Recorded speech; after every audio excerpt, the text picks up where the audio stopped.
Well, Bernie, I'm going to introduce you. Welcome back, everybody. It's 11:55 on the nose, and I'm thrilled to be introducing you to Bernie Daigle, who's been with us for 2 days. Bernie, I hope you've enjoyed all the sessions, and we are certainly looking forward to learning from the land from you in the next 45 minutes.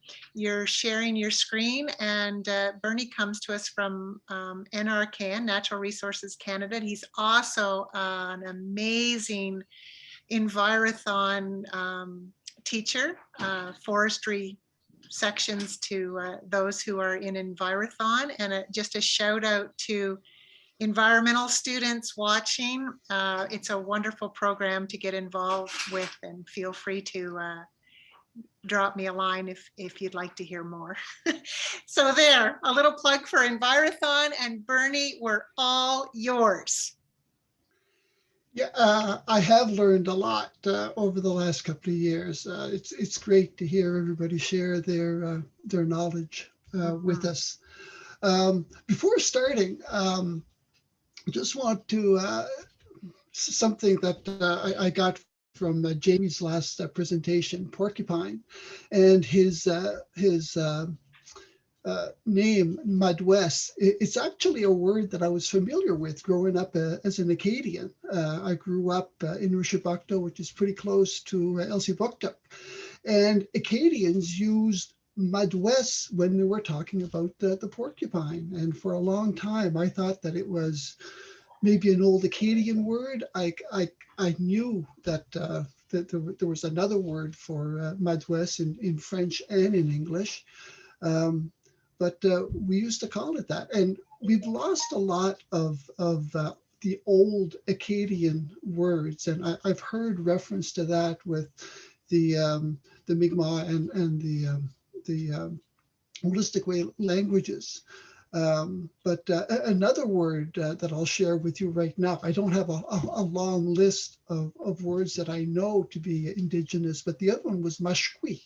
And for the longest time, we just called white birch bark mashqui.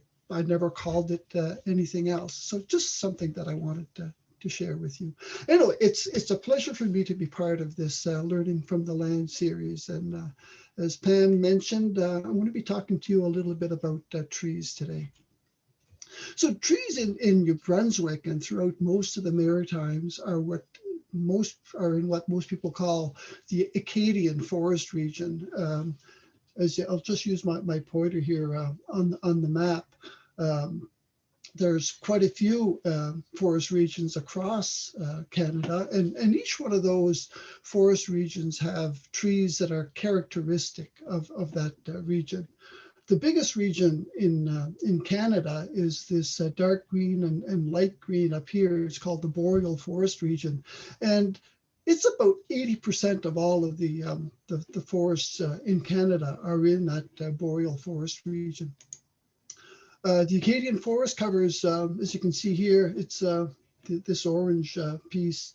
It's most of New Brunswick, all of Nova Scotia, and Prince Edward Island. And it actually extends into Maine and Vermont and some other US states. But for what we'll be talking about today, the trees, they'll be the trees from the three maritime provinces here. Because as you move down south, you get into some hardwoods that we don't have here, some different species of oak and hickories and stuff like that. There's one thing though, the what we call the Acadian forest region or Acadia has a much older name, and that name's existed for thousands of years. And the name is Wabanaki. We've heard Grand Chief Ron Trombley talk about that, Steve Ganesh yesterday. But for me, it's a word that I've learned just recently. And it was home to the Maliseet, the Mi'kmaq, the Passamaquoddy, and Penobscot regions. And those people are known as people of the Dawnland. Grand Chief Ron Trombley yesterday told the story of the creation of the Wabanaki and how The Wabanaki came from the roots of a great ash tree, which is one of the noble trees of the indigenous people, and that the tree was split when Glooskap shot an arrow, and the Wabanaki came from the roots of the great ash tree. According to these stories or oral histories, the Wabanaki have been living in this region since the beginning of time. But there's actual physical proof in the form of archaeological records that tell us that the Wabanaki have been here for at least the last 13,000 years or so. So essentially after the last ice age, and we all know that last ice age, we were probably under 1 or 2 kilometers of ice. So not very many people could have existed in this region at that time. The Wabanaki people used the forest for shelter, for food, tools and weapon, medicines, very important, just to mention a few of the uses. And many of these, they continue to use the forest for these purposes to this day. It's also very important for cultural significance and spiritual meaning to the Wabanaki. But today we're going to focus a little bit on trees, and a lot of people take identifying trees for granted, but it's not as simple as a lot of people think. The first challenge is to identify whether it's this type of tree or that type of tree. These are, we usually call them softwoods, also called evergreens because they tend to hold on to their foliage. They're also called conifers because we have these structures called cones, and those are actually the fruit of the conifer trees. The other big group are the hardwoods. They're also called deciduous, and they tend to lose their foliage in the fall. Another challenge is that trees have many different names, and a lot of those names refer to certain characteristics of the trees. I've just put a few examples here. White spruce, it's called pasture spruce or old field spruce because it tends to colonize abandoned fields. Also called skunk spruce or cat spruce because if you crush the needles, you get a very strong odor that kind of reminds you of something that's strong, like a skunk or a cat urine. Sugar maple, because it's a very hard wood. People call it hard maple or rock maple. Eastern larch, some people call it tamarack, hackmatack, or juniper. And a lot of that depends of where you're from in the region. Down home, we used to call it juniper, but juniper is actually a very different kind of tree that doesn't grow here.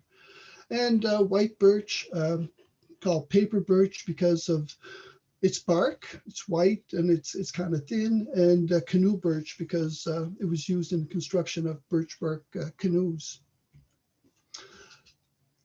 Another challenge is that we have quite a few species now that are introduced. They're not from this region.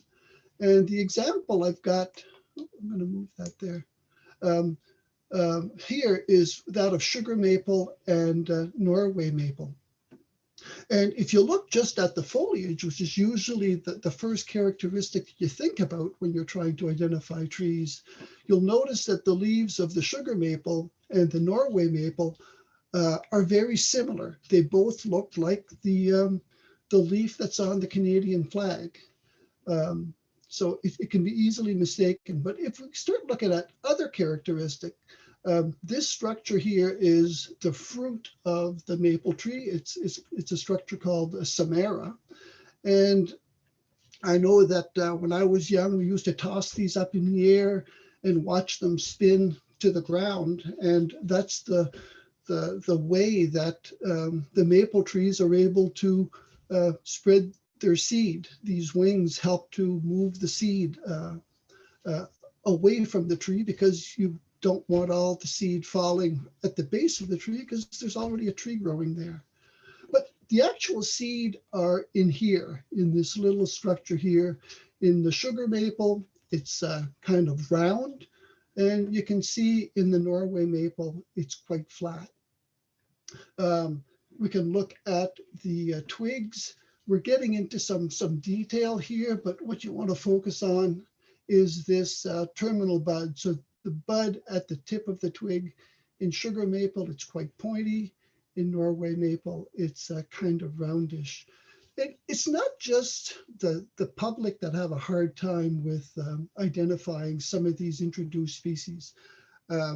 For years, I worked with the National Tree Seed Center, and we used to go out and collect seed. And sugar maple was one of the species that we collected.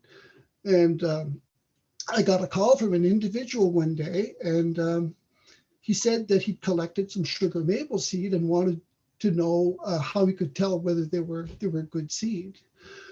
Well, it was one of those years that it was a poor seed year. Trees don't produce seed every year. So I was kind of hesitant, but I asked him if he was sure that it was a sugar maple. And I asked him where he collected it. He said that he collected it in town. He was from St. John. And that he was sure it was a sugar maple because he'd worked in the woods all his life for over 40 years, and he knew what a sugar maple looked like. So I said, okay, why don't you send me some seed, and I'll do what we call a germination test to see if the seed will grow, and I'll let you know. A couple of days later, the seed arrived, and of course, we were looking at a seed that was very, very flat right here. So he'd collected some Norway maple seed, probably on a tree in his front yard, and because it's a tree that's largely grown for ornamental purposes. So something that's very challenging when it comes to tree ID. In the Wabanaki Forest, or at least in the Maritime provinces, we have 10 of those softwood species: balsam fir, eastern hemlock, eastern white cedar, eastern larch. There's also some western variety of these trees. 3 pine species: jack, red, and white, and 3 spruce species: black, red, and white. When it comes to identifying, we tend to look at the same thing that, we want to look at the needles or the foliage. So for most of the conifers, we have needles. So needles come in different shapes, and some of them are in bundles. You see here a bundle of 5, which is the white pine. And here is some eastern larch or tamarack larch, whatever you want to call it. And they have bundles of 25 to maybe 40 small, soft needles per bundle. You have some single needles here. They come off the twig, and these are single. This is hemlock, and down here is some spruce. And we have one species that the needles are not needle-like, they're scale-like. A feature that I like to look at as well are the cones. Sometimes you're in the woods, you're next to a big tree, and you can't have a close look at the foliage. But if you look on the ground is going to probably have some of these cones, and cones come in a lot of different shapes, different sizes. Some are quite small, some are quite large. But they're usually there underneath the tree, especially if it's a fairly large mature tree, because it'll vary, but 3 to 5, 6 years, the trees are going to have a good cone crop, and those cones will eventually fall to the ground. The ones that are probably the trickiest are the 3 spruce species. Black spruce cones are quite a bit smaller, and they're kind of roundish. The red spruce are a little bit bigger. and the white spruce are kind of longer and not quite as wide. One characteristic that I like to to tell people to help them identify is that the cones of the white spruce, the scales, which is what you see right here on the outside, they tend to be softer on the white spruce. And if you press down on them, they'll give a little bit. The black spruce and the red spruce are much more rigid, and they really won't bend. They're more likely to crack or break. So a tool that we use to help identify is something that we call a dichotomous key. And it's used in plant or animal identification. And as a definition, dichotomous key is basically a set of questions, and you're always faced with a choice between two characteristics or features of a tree. And in order to identify, in this case, it's going to be a tree, we move from one set of questions to the next set of questions and always choose the answer that best represents what you're looking at. So we're going to go through an example. I think Pam sent out some keys. You can look at them, but for the most part, I'll just, it's probably a lot quicker just to follow with me with the key that I'm working here. So as I mentioned, we've always have a choice between two characteristics, and we're going to try to identify this species up here. Some of you may already know it very, very quickly, but it's just to get a feel for how a dichotomous key works and the kind of things that you might be looking for. So the first question, we've got 1 and 1. The leaves are not needle-like, or the leaves are needle-like. So if we look here, they're needle-like. So we go to 3, and we have 2 more questions. The needles are in bundles, or the needles are single. And we see here that we have a bundle of 2. We move to the 4, and we either have 2 needles in each bundle or more than 2 needles in each bundle. We see here that we have 2. And it brings us to a choice. We have a choice that we're either looking at a red pine or a jack pine, and then we just read the description to see which one best looks like what we're looking at here. So the needles are straight, 10 to 16 centimeters long. The needles will break or snap when they're bent. The cones are roundish and measure 4 to 7 centimeters, and the cone scales are thicker at the tips. Or needles are yellow-green, 2 to 4 centimeters long. Divergent means that they split apart, a little bit like here, and twisted, can't see that. Cones are about the same length. Serotinous means that they're not easily open. They're kind of bound together, and they're usually curved. So between these two definitions or descriptions, jack pine seems to much better represent what we've got here. And it is jack pine. Jack pine is a species that's common in the Wabanaki Forest, but more at the northern end of it, because it's also a species that's very common in that big forest region that we call the boreal forest. And the boreal forest is a forest region that has an ecology that's well adapted to fire. A lot of fire happens in the boreal forest. And the jack pine is really well adapted to that environment. And it's mainly because of these serotinous cones. The cones of jack pine will stay on the tree for several years, and they'll remain closed. What will open them is a heat source. So here we've got a fire going through a jack pine stand. The seed inside the cones here are protected by the cone. And once the fire is finished, they will open. They've got a seed bed that doesn't have any other competition on it. So when the seed fall, they're ready to germinate, and jack pine seed will germinate within a couple of weeks, and they'll start to grow. And you'll have a new jack pine stand. You'll notice that the trees in this stand and in this stand are all nice and straight. They're close together, and that's how they grow when they're in a forest and they're close together, because they're what we call shade intolerant. You won't find jack pine growing underneath jack pine because they need full sunlight to grow well. A little bit like some plants that you might put flowers in your backyard. Some love sunlight, some can tolerate shade.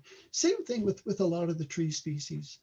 I've added this picture here, which is a jack pine tree as well, but it's grown in the open, and you can see the difference that it does to how that tree grows. Being intolerant to shade or being loving a lot of light, the branches tend to spread out and try to capture as much of that sunlight as possible. So it grows very differently from trees that you would find in a forest stand that were a little bit closer together. And we were talking about common names. When I grew up, we used to call this scrub pine. It's still a jack pine, but because of the shape and that it grew in the open, we would call it scrub pine. We're going to use the key again and look at identifying this species. Probably most of you know what this species is because it's one of the easy ones to identify. If we go through the key, we'll see that we don't have to go far into the key because our first choice here, the leaves are not needle-like. That's exactly what we have. And this is eastern white cedar. So small, flat, scale-like leaves. The cones are egg-shaped and pretty small, about a centimeter. So it's cedar. And cedar is a very important species to the Indigenous community. When Walter Paul made his introduction this morning, he used the 4 sacred medicines. Cedar is one of those 4 sacred medicines. Pam has been offering tobacco to a lot of the presenters, and that is also a sacred medicine. The other 2 are sage and sweetgrass. And Walter Paul this morning, he made offerings to the north, the south, the east, and the west, and invited all our relatives to this gathering. So very important to the Indigenous community. I've also included here a smudge stick, and smudge sticks have been used for centuries in rituals and cleansing ceremonies. They're known for the power to purify places, objects, and people, and they attract the good spirits and repel negative energies. So very powerful medicines or very important culturally and spiritually. Eastern cedar, eastern white cedar has some other common names. Northern white cedar. Arbor vitae is probably the most different type of name that you would see. And it's a Latin name, and I'll talk a little bit more about that after I finish here. It's called swamp cedar because of where it grows. that's another important thing to look at when you're identifying tree species. Some species grow in certain environments. They favor those environments, or they're able to live there more easily than other species. So wetter areas will often find cedar, and most people just call it cedar. They don't bother with the eastern white because we only have one cedar species here. So getting back to this arbor vitae, um, if you break the word down, you've got arbor. We have Arbor Day, which is tree day. In French, you would say arbre. So this first part is fairly easy.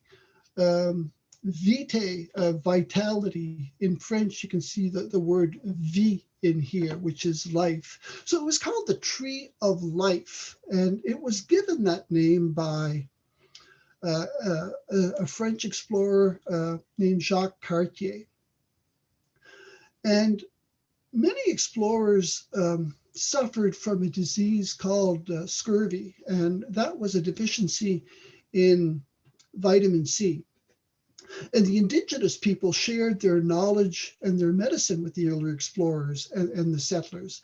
And they taught them that if they would take the cedar leaves and boil them and then drink the tea, that it would help prevent this disease, which was a very serious disease. And many of the early settlers and explorers got very sick, and many died. So it would help them get them through the winter when they weren't able to get their vitamin C from other food that they would generally eat. Going to move to the hardwood, and you can see that we have quite a few more species of hardwood than we did with the softwoods. I've got about, I think, 21 here. But we have ashes, the black, red, and the white, basswood, beech, 3 species of birch, butternut, elm, ironwood. We've got 4 species of maple. I haven't included mountain maple. It's another maple, but it's more of a shrub. 2 oak species, bur and red, and 3 poplars, although the large tooth and the trembling are often called aspen, so large tooth aspen and trembling aspen. And same as with the softwoods, we look at the foliage. So we have compound leaves and simple leaves. The compound leaf is all of this structure here, and these smaller leaves are called leaflets, but this whole structure is a compound leaf. Down here we have a leaf stalk or leaf stem, also called a petiole. Got the same structure here on these two. This is called large tooth aspen, and you can see by the shape of the leaf, it has these fairly large teeth. So those are the types of characteristics that you want to look for. With the oak leaf here, this is a red oak. There's 2 big families of oak. There's the red oak family, and there's the white oak family. And our northern red oak is part of the red oak family, and the bur oak is part of the white oak family. And one easy way to tell the 2 apart is that when you look at these lobes here, the parts that stick out, with the red oaks, they're pointy, and with the bur oaks, they're rounded. So just an easy way to tell the 2 big classes apart. And in the Wabanaki Forest here, we have 1 red oak species and 1 white oak species. And it's thought that the indigenous people may have brought the bur oak to this region because it's kind of separate from most of the other bur oak in in North America. So it may have been brought here because it's a bit more hardy than the other white oak species, and it's much more desirable for a food source. And the indigenous people made a flour from the acorns of the bur oak. A closer look at some of the leaf edges or leaf margins. Some are smooth, some are toothed, like we saw with the large tooth aspen. Another word that you might see here is serrate, kind of the serrations of a knife, just showing that they've got teeth, or double tooth or double serrate. Some have fine teeth, some are lobed, like the oak leaf that we saw, or wavy. We can also look at buds. Well, when we get onto the hardwood key, the first two questions are whether the leaves are opposite or if they're not opposite. So here we have twigs of maple, and you notice that the buds are opposite each other on the twig, same here.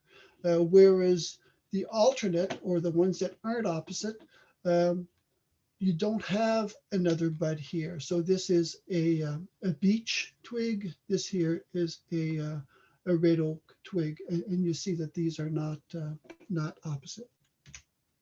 Another characteristic that you can use to identify is bark.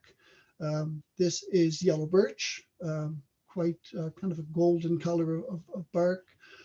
This is beech, and I put it there because this really isn't what you would expect from a healthy tree. And this tree has been affected by a disease called beech bark disease. And it was introduced about 150 years ago. And about 96% of the beech trees right now are affected by this disease. And what it does, it kind of puts these warts on the bark of the tree. There appears to be about 4% of the population of beech that can resist the disease. But for the most part, most of the beech that you'll see look like this. This is bark of a white ash, kind of if you look closely, kind of see a diamond pattern on that bark. The last characteristic that we'll look at are the fruit of the hardwood trees. We said that the fruit of the conifers were the cones. Here we have samaras from maple, and these are ash seed. They're both called samaras. We can have catkins. These are from poplar. This is from a yellow birch, acorns. And these are butternuts and beech nuts. And it's thought that the butternut may also have been brought here by long ago by indigenous tribes, because both these nuts are very, very tasty. And I actually prefer these to walnuts. They've got a real nice, delicate flavor. So looking at the hardwood key, as with the softwood one, I've kind of split it in two, and the first two choices here are the leaves are opposite or the leaves are not opposite. So leaves opposite is the same thing as the buds are opposite, because the leaves are going to come out of those buds. And if we go to, if the leaves are opposite, we go to number 2. If we have a simple leaf, we go to the 3. And under the 3, we have all of the maples. And if it's a compound leaf, we go to 6. And under the 6, we have all of the ash species. So this tells us that if we have buds that are opposite or leaves that are opposite, and it's an indigenous tree species, the only thing it can be is either a maple or an ash. It can't be anything else, so you're going to find it here. And if it's a simple leaf, it's a maple. If it's a compound leaf, it's an ash. The leaves not opposite gets a little bit more complicated. There's a lot more steps involved here. Um, I've been looking at this dichotomous key a little bit more closely, and I think I'm going to add a few more characteristics here because it might be a little bit too simple. I wanted to keep it simple, but it might be a little bit too simple. So let's identify this species here. And if we look at the twig, we have the leaves or the buds are opposite, and we can very easily see that here. So if they're opposite, we go to 2. And is it a simple leaf or a compound leaf? Well, this whole structure right here is the leaf. So we have a compound leaf, we go to 6, and under 6, we go to 7, and we know that we're looking at an ash species.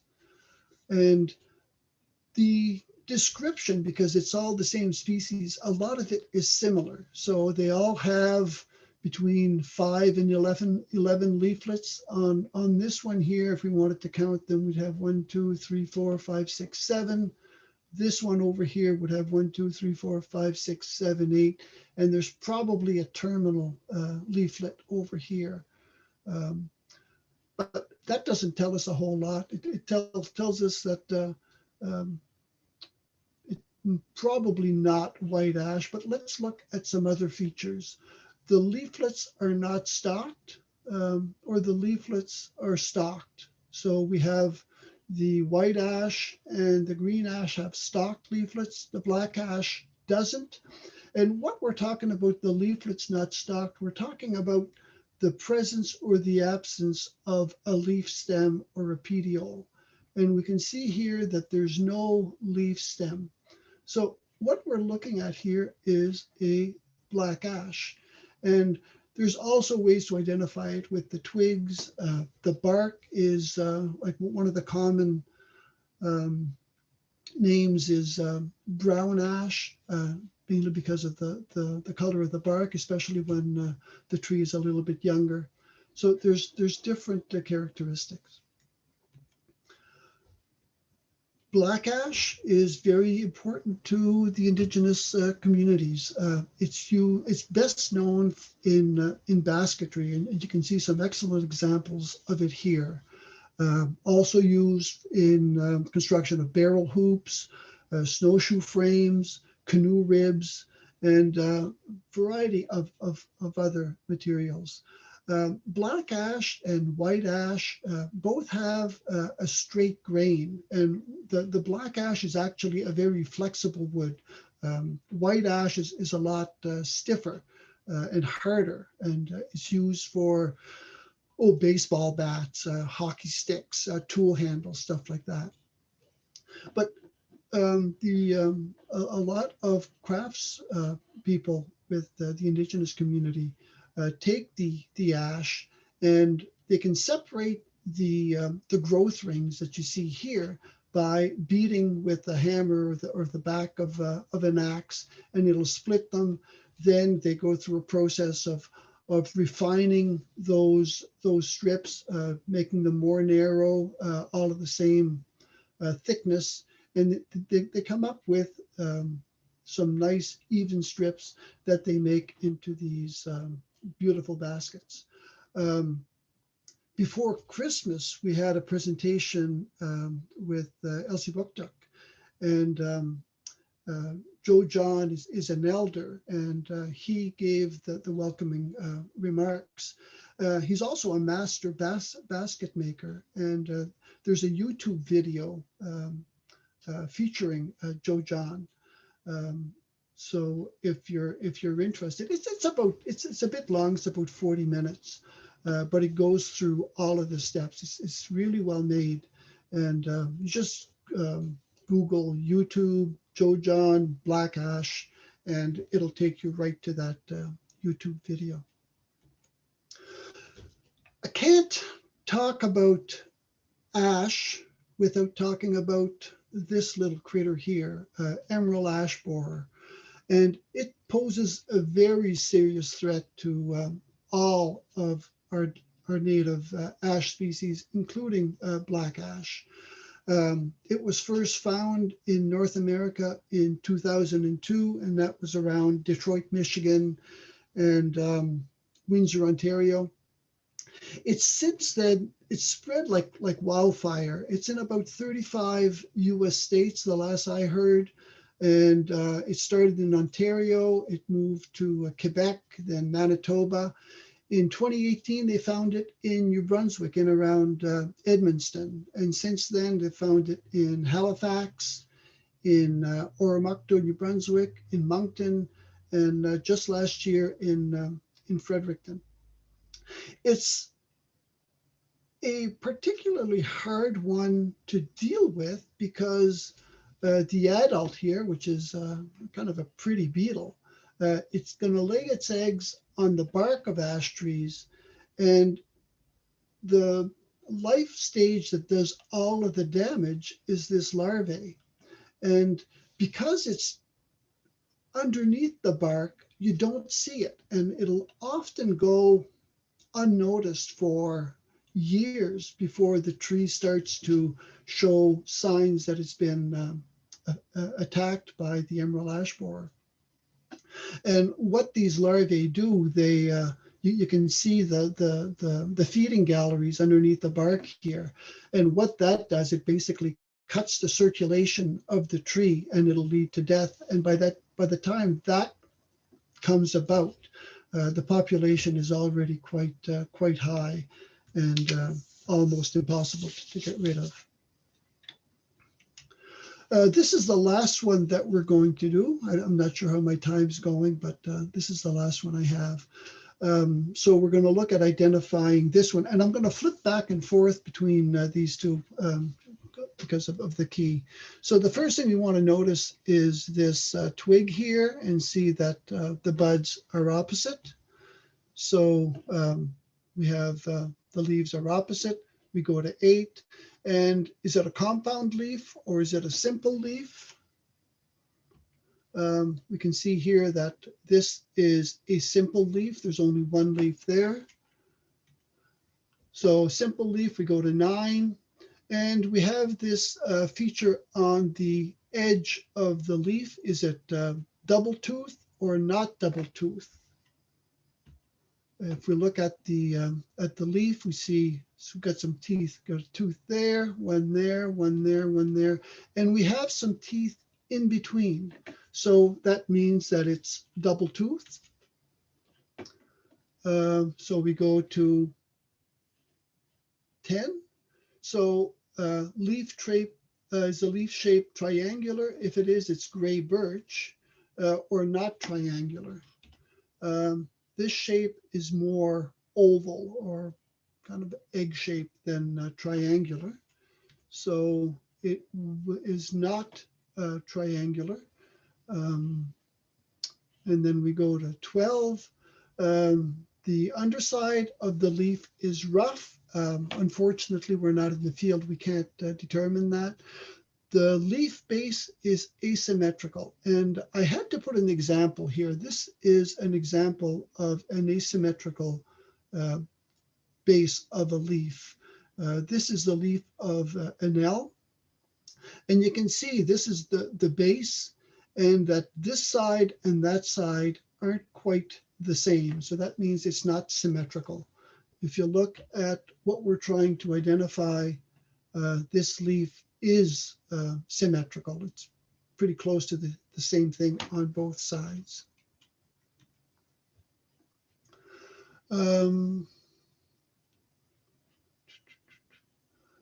So if it's not symmetrical, we're going to be going to 13. And there we have a choice between white birch, yellow birch, and ironwood. And the veins are pretty much the same between, like white birch and yellow birch are very similar, but when we get over here and we look at the color of the bark, it's very, very different. So in this case, we have a very white bark. So we're looking at white birch. And white birch, again, one of those species that has many, many uses, used for containers, moose calls. Birch bark canoe is probably one of the best known. And of course, shelters can be made of birch bark. And there's some other uses. And like I said at the beginning, this is what we used to call mashqui when I was growing up. And that's all I have. Woliwan, Welalin, thank you very much, and merci beaucoup.